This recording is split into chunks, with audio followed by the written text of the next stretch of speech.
各位聽眾大家好，歡迎大家又嚟到由香港兒童啟迪協會製作嘅我家有個學匠兒。我係香港兒童啟迪協會嘅義務幹事Paul Wong 黃少錦，我係今集嘅主持。咁我哋今日好高興請咗一位嘉賓朱俊玲老師做我哋嘅分享。佢係一位特教老師，曾經任教過幼稚園、小學至中學，喺主流學校同埋喺特殊學校都做過教學嘅老師。朱老師，朱老師你好。你好，阿婆。咁我哋今集呢，就係想希望喺呢個訪問入邊呢，等各位聽眾呢都可以認識多啲學匠兒嘅。我想問一問阿朱老師，你從事教書呢個行業咁多年呢，由幼稚園到小學、中學、主流及特殊學校你都教過。聽講你最初入行呢，就接觸到學匠小朋友噶咯，可唔可以同我哋講一講當時嘅情況啊？可以嘅。咁咧，我當其時咧就任教幼稚園啦。咁而呢間幼稚園咧，當其時就新開辦嘅。咁所以咧，我教緊 K3 嘅時候咧，嗰班咧就得幾個小朋友嘅啫。咁而當中裏邊其中一個咧，佢就有自閉症傾向嘅。咁而且咧已經確診咗嘅。咁佢呢個小朋友咧已經讀完晒成個幼稚園嘅課程噶啦。咁只不過咧，因為媽媽咧就幫佢安排申請咧入到去輕度智障嘅小學度。咁因為要排緊期，咁所以咧又未有學校收到喎。咁所以佢就會嚟挨我哋學校，而校長咧就收咗佢，咁就再重讀咧高班咁樣。咁而當中咧亦都有一個咧就係疑似過度活躍嘅。咁同埋咧有少少專注力不足嘅細路仔，咁佢課堂嘅表現就好奀皮嘅，咁咧但係佢回應對話咧就又好似好醒目喎，不過係好似嘅啫。咁呢兩個細路仔咧當其時咧都帶俾我哋都有一定嘅困擾㗎。咁當時你有冇接受過任何一啲特殊教學嘅訓練啊？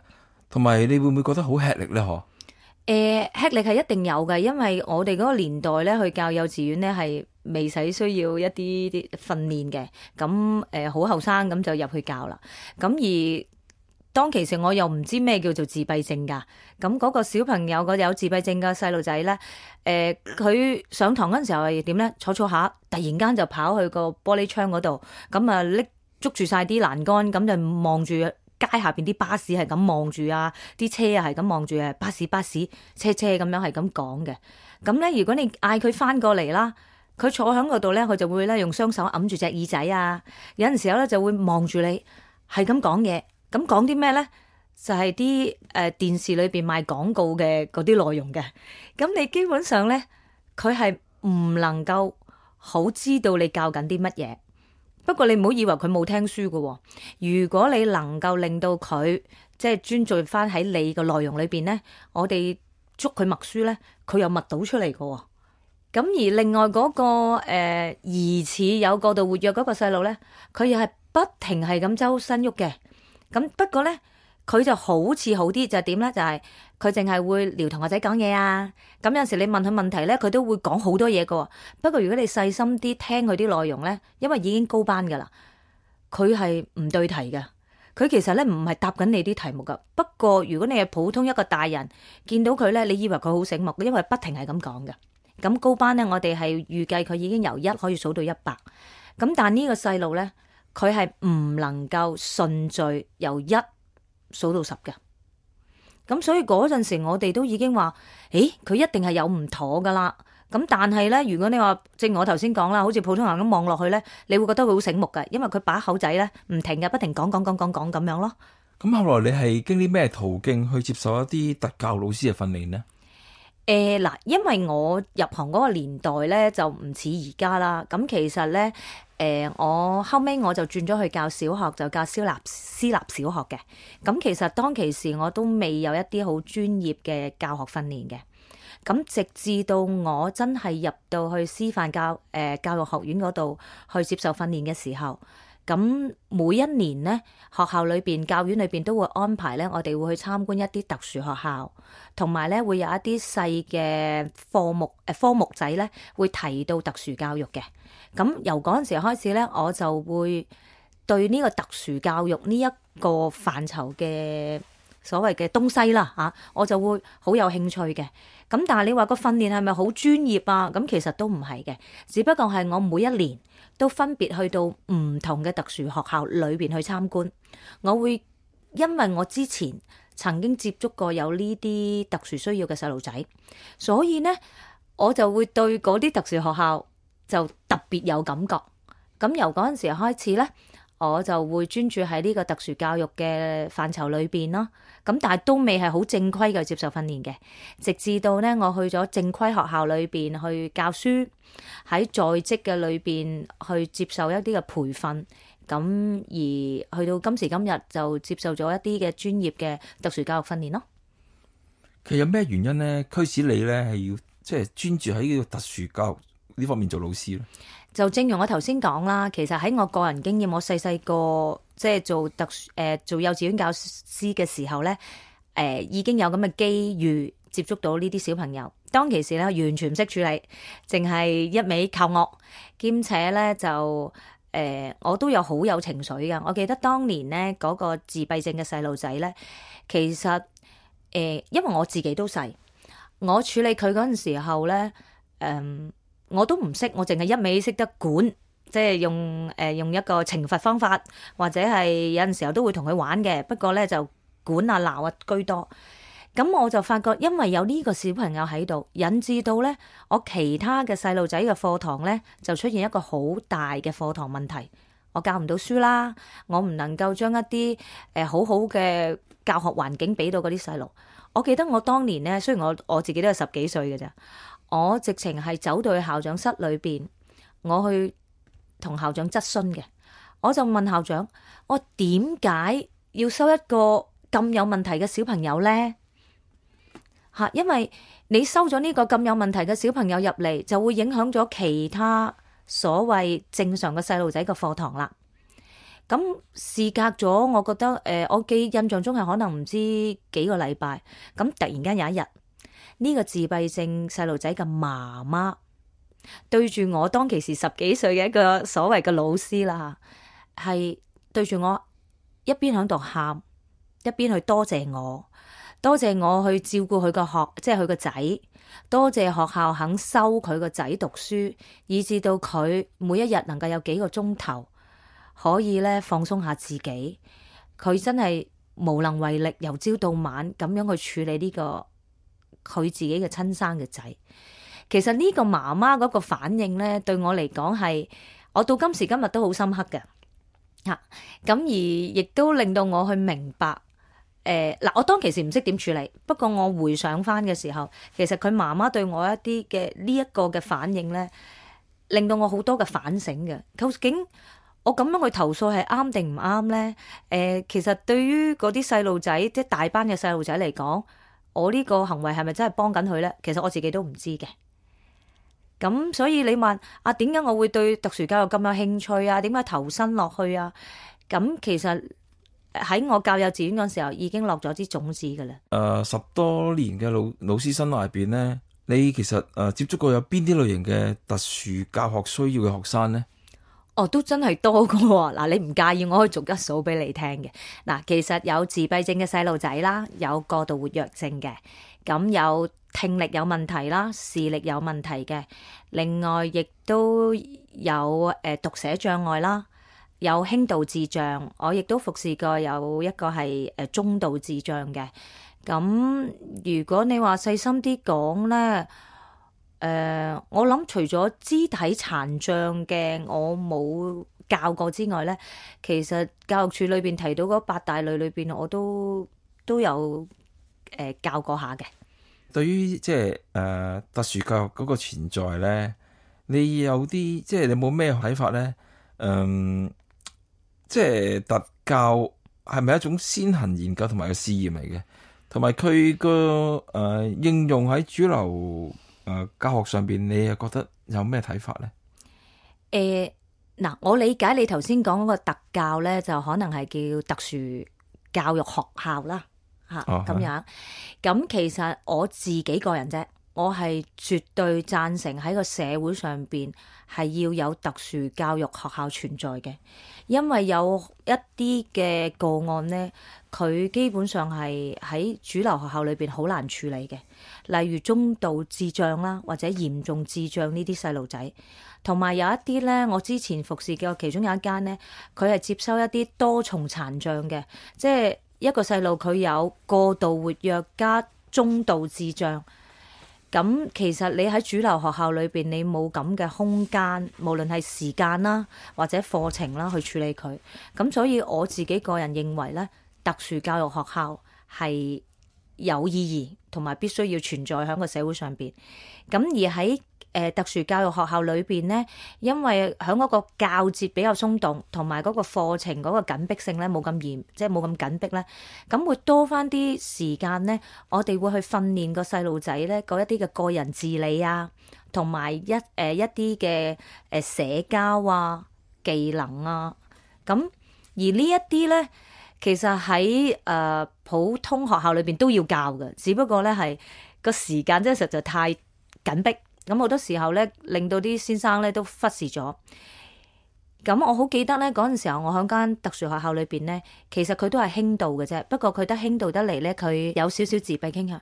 咁嗰個女咧已經中三啦，佢咧係唔識得處理自己身體啊個溫度，即係當佢身體好熱嘅時候，佢應該用啲咩方法去幫佢自己咧？佢唔識。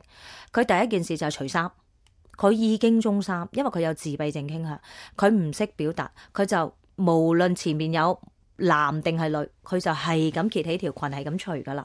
咁我哋係用好多時間教佢唔得唔準。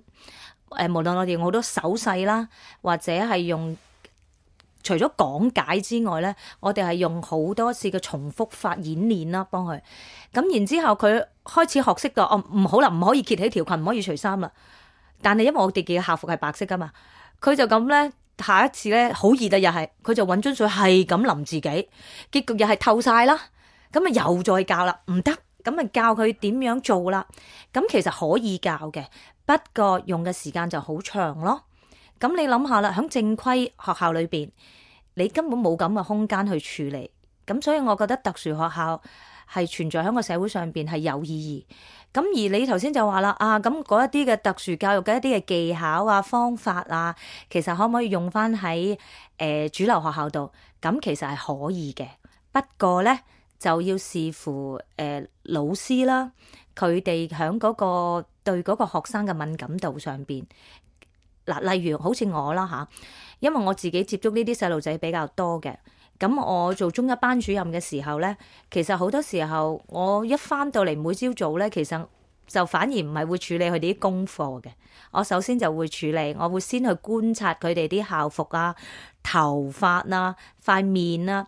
嗱，唔好介意，我可以話俾你聽，單純觀察佢哋隻眼仔有冇眼屎，咁已經可以知道。跟住你就去問佢有冇洗面刷牙。佢哋咧有啲細路咧，夜晚啊唔願瞓，第二朝咧就起身就衝翻嚟，咁都好嘅，佢唔遲到。但係其實佢成個人自理咧係完全搞唔掂嘅。就算我而家有啲中三嘅仔，佢哋係唔識得分咧。原來嗱，佢哋我唔知你嘅經驗係點啦，阿婆。我好多細路都係咁噶啦，大熱天時着住件冷衫，死都唔肯除噶噃，不論男女。但係佢哋唔明白佢嗰件冷衫嗰種嘅體味咧，可以真係濃烈到咧，真係令人暈得㗎。大熱天時㗎嘛，咁其實咧，咁係說明啲乜嘢咧？就係個細路仔佢其實唔係好明白個人衛生嗰樣嘢嘅。咁其實呢啲響正規學校、主流校，其實絕對可以教㗎。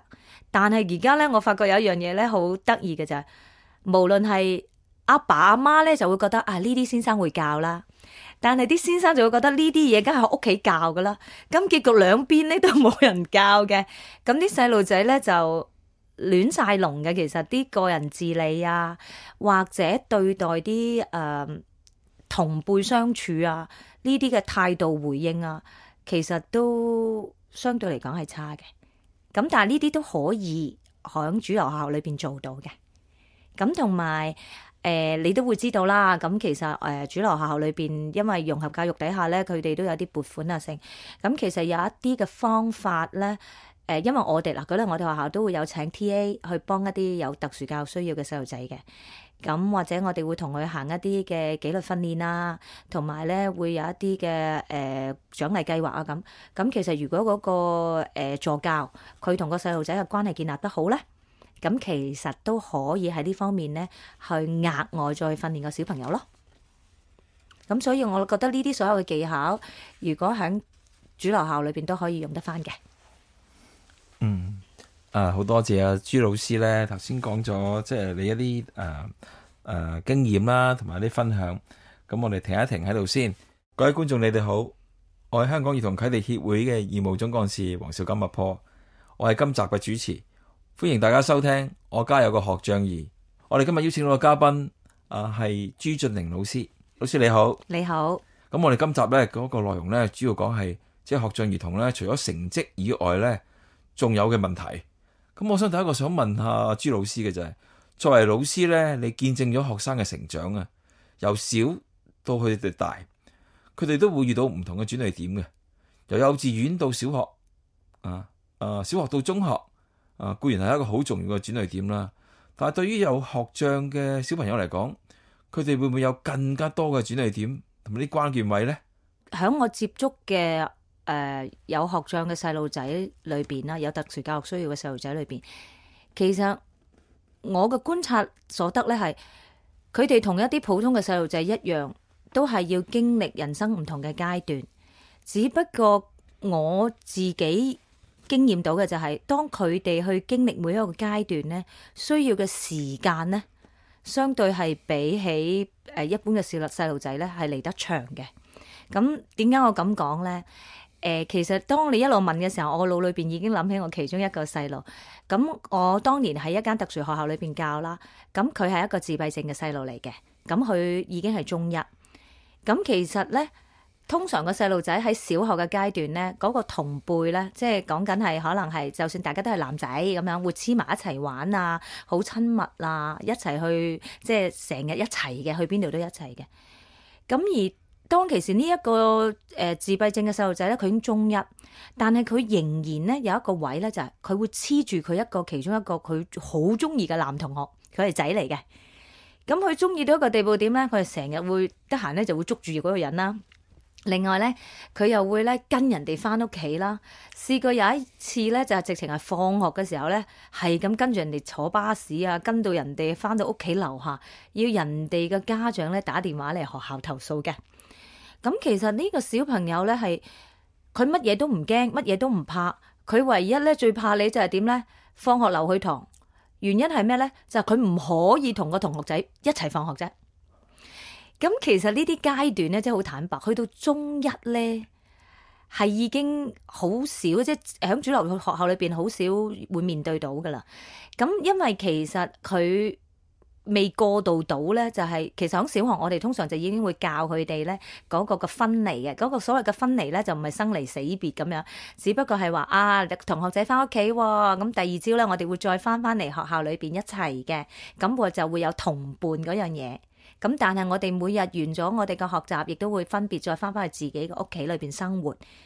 咁其實呢個階段咧，如果正常嘅細路仔咧，好即係喺小學階段已經處理晒。但係我呢個細路咧，中一啦，佢完全喺呢一個範疇底下咧，都仲未可以過渡到。我哋仲要花好長嘅時間去同佢解説，甚至乎咧係有陣時候咧係要用一啲嘅手段去讓佢經驗到，即係例如我哋係特登拖住佢唔俾佢放學，等佢經歷到。就算你今日同個同學仔分開咗，第二日翻嚟你都會見到佢嘅。咁同埋我哋亦都有試過咧，就係好啦，都俾你一齊放學啦，去到地鐵站就要分開噶啦。咁個先生喺後邊咧睇住嘅咁樣。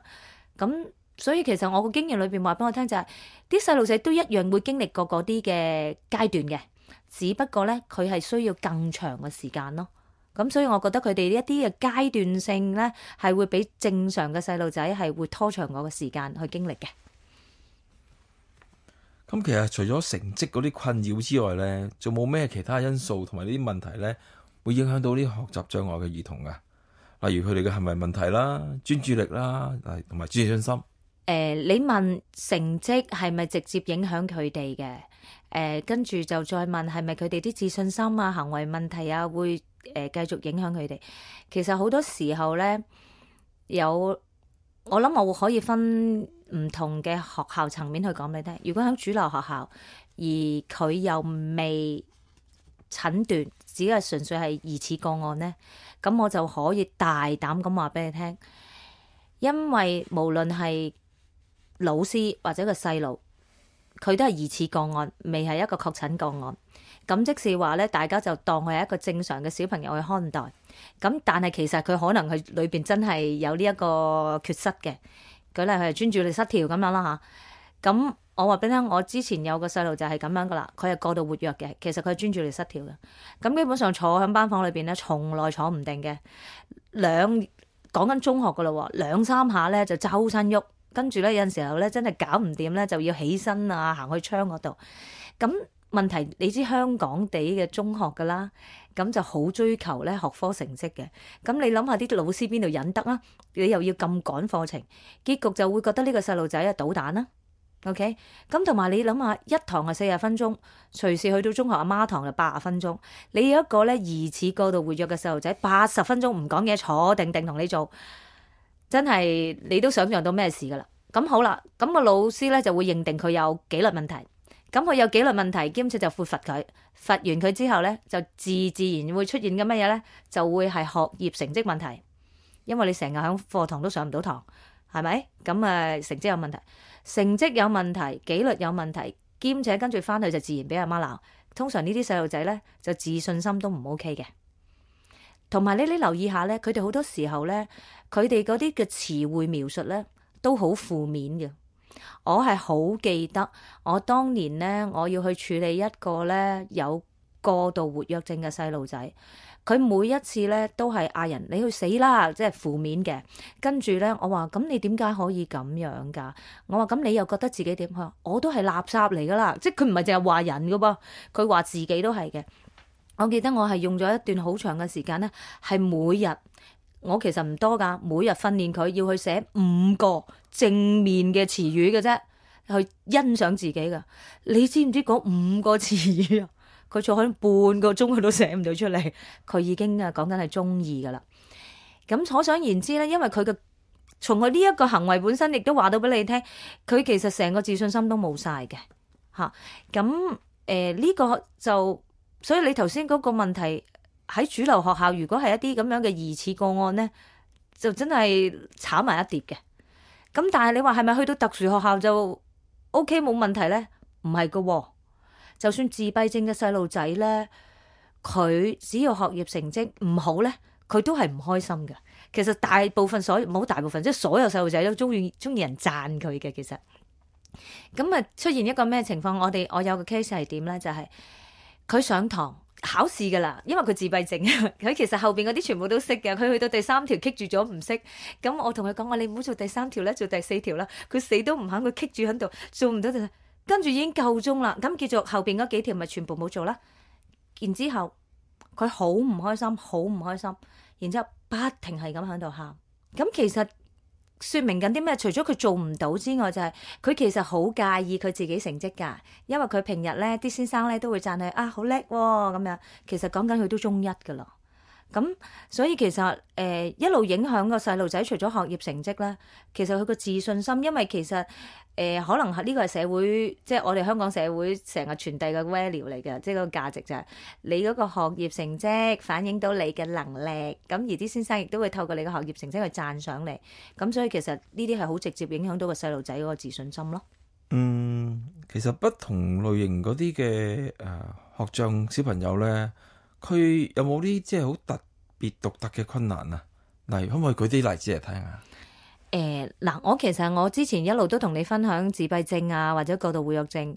咁其實我可以而家同你講一講啲聽障啊嚇，因為我之前都就算我而家學校都有嘅，有幾位聽障嘅學生。咁我間學校裏邊咧，其中有一個聽障學生咧，就係佢先天嘅，一出世咧就已經有兔唇裂腭嘅。咁同埋佢個聽力咧係中度至嚴重失聰嘅左右耳。咁但係因為佢一出世已經係咁，所以咧佢而家讀到即係中三㗎啦。咁佢已經係經歷過幾次嘅大手術去修補個兔唇同埋裂腭。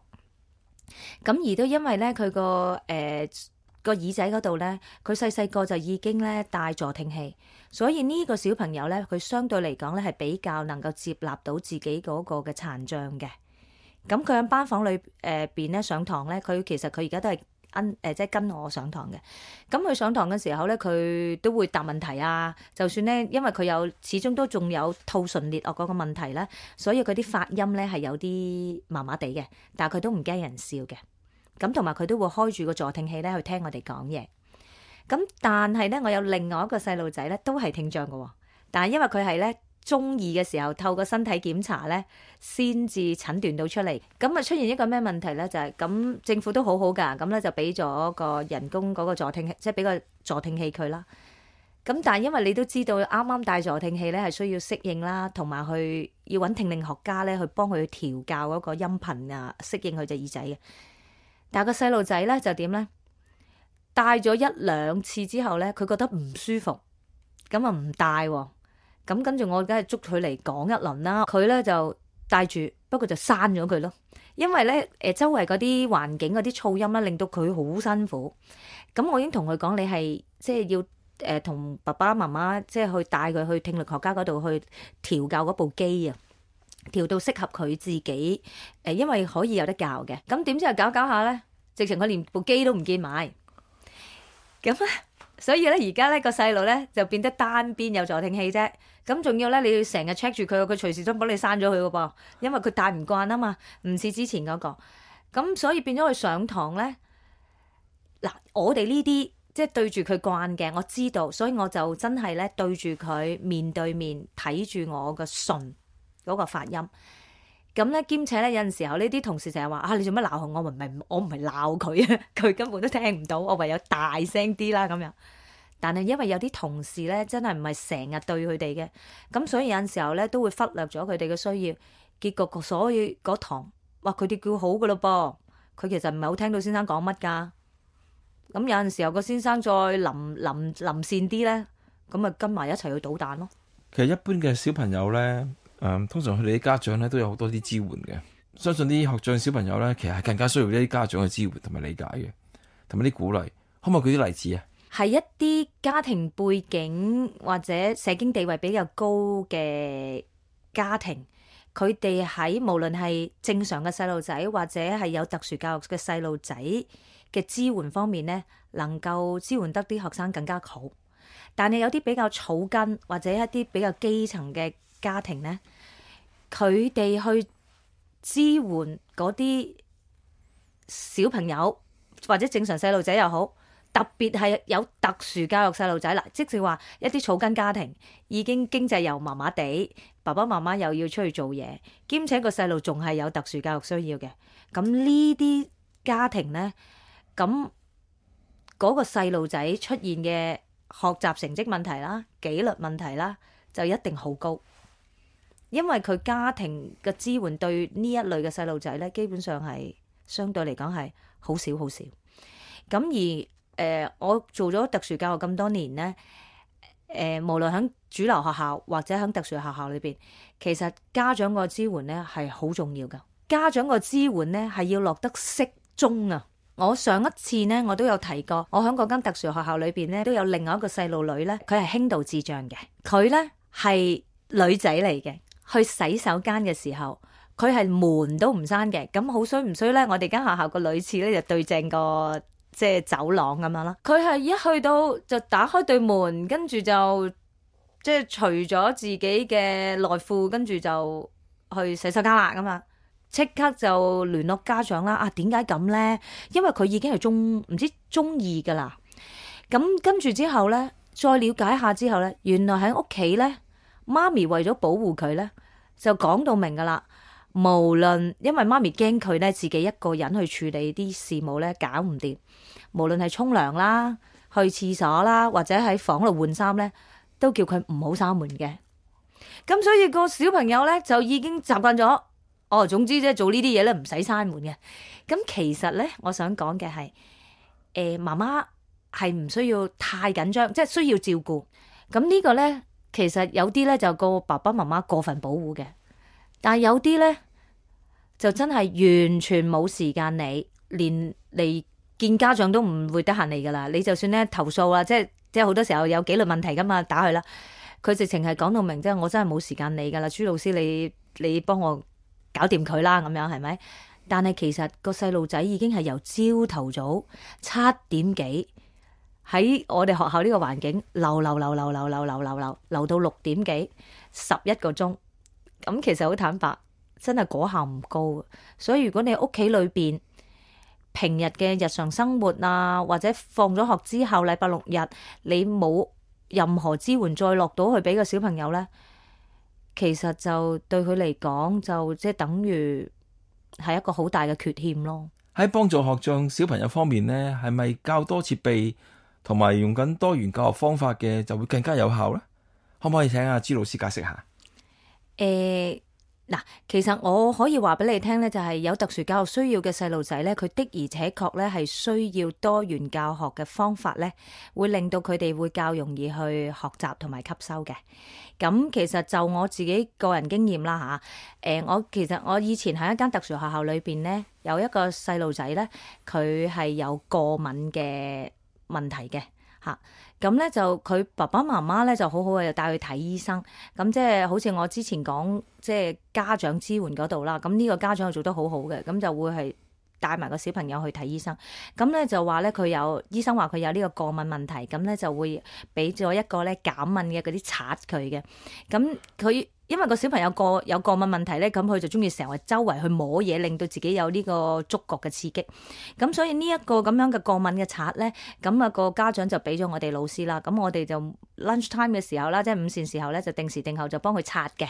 咁咧就要持續咁樣刷成10幾分鐘㗎，咁令到佢咧有足夠嘅觸覺刺激咧，好滿足啦咁樣。咁然之後咧就即係每日都係咁樣做，咁就可以令到佢咧周圍去摸嘢嗰個習慣咧，慢慢去減退嘅。咁其實媽媽都可以喺屋企同佢做啦，係咪？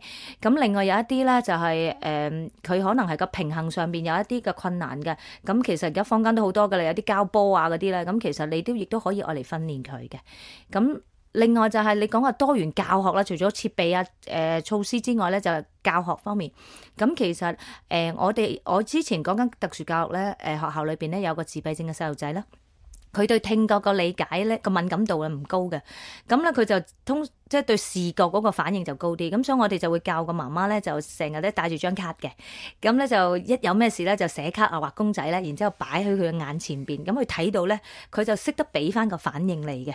或者你叫佢停啊，或者點咧，佢知嘅。咁但係如果你純粹用聲音同佢講咧，佢可能都係聽唔到啊，跟住走咗去啊咁樣。咁所以呢啲咧都係一啲視覺策略。咁但係除咗喺特殊教育學校裏邊我哋可以用之外咧，即係我啦嚇，我作為教師嘅喺主流學校裏邊，咁其實我自己都會用好多視覺策略嘅嘢嘅。咁特別我教數學啦，咁我亦都會咧好多時候咧就將嗰啲嘅步驟咧，我會用一樣嘢叫做 task analysis 嘅，咁咧就會係將佢斬到好細，咁然之後咧去慢慢去逐步教。咁你話個細路仔係咪一定學業成績有增長？咁都唔係喎，一樣都係有人攞零雞蛋嘅。咁但係問題就佢哋成個課堂嗰個興趣咧係真係會提高嘅，兼且喺上堂嗰個專注度咧係高啲嘅。咁同埋特別當我一定去解説一啲課題，即係一啲題目咧，咁我哋係要畫公仔啦，用好多顏色啦、圖像啦，令到佢明白嗰個成個題目嗰個句子係講緊乜嘢嘅。咁呢啲嗱，我喺我個課堂裏邊咧，我會用得到嘅。咁所以其實如果就我自己個人經驗嚟講咧，咁呢啲咁樣嘅多元教學法咧，係幫到呢啲有特殊教育需要嘅細路仔咯。咁佢好似另一個問題就話，好似而家我哋見到好多主流學校咧，都話好願意去吸納一啲即係融合生啦，我哋叫做。咁佢哋係唔係都會擔心咧？即係其他嘅家長咧都會俾學校標籤佢哋，同埋嗰啲家長教育咧，同埋公眾教育嗰方面咧，你又點樣睇咧？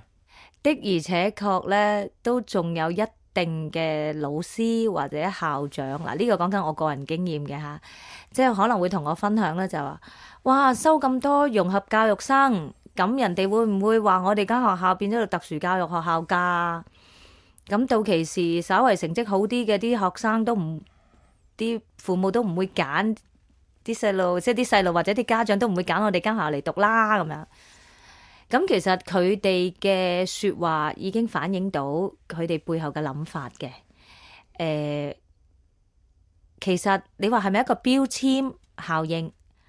可能喺佢哋嘅角度嚟講係嘅，但係對於我自己嚟講咧，我會點睇咧？其實如果個公眾嗰個認知程度對呢個特殊教育細路仔嘅需要嗰個認知係高嘅，即係佢都會知道，哦，佢哋其實都係一啲好正常嘅小朋友，兼且有啲亦都係有一定嘅能力嘅，一樣有一啲嘅特殊教育細路仔可以入大學㗎嘛，係咪？咁而佢哋嘅接納度高嘅話咧，校長啊或者其他啲教育界人士咧，亦都唔會有呢啲嘅擔心。所以喺我自己認為裏邊咧，其實公眾教育咧係好重要嘅，因為唯有公眾教育係夠咧，啲家長先至夠膽帶佢哋有特殊教育需要嘅細路仔咧去面對群眾㗎。因為我之前真係見過有一啲嘅家長，佢係唔夠膽，亦都唔願意帶個仔去睇醫生或者出街，原因就係佢會遭人白眼，遭人指指點點。所以我自己覺得公眾教育係需要㗎。所以我亦都好認同協會即係一啲嘅宗旨，就係要令到即係向公眾去分享其實乜嘢為之係有特殊教育需要嘅小朋友咯。真係好多謝朱老師咧喺今集咧同我哋分享，即係話學障小朋友所面對嘅困難嘅。多謝各位聽眾收聽我哋節目。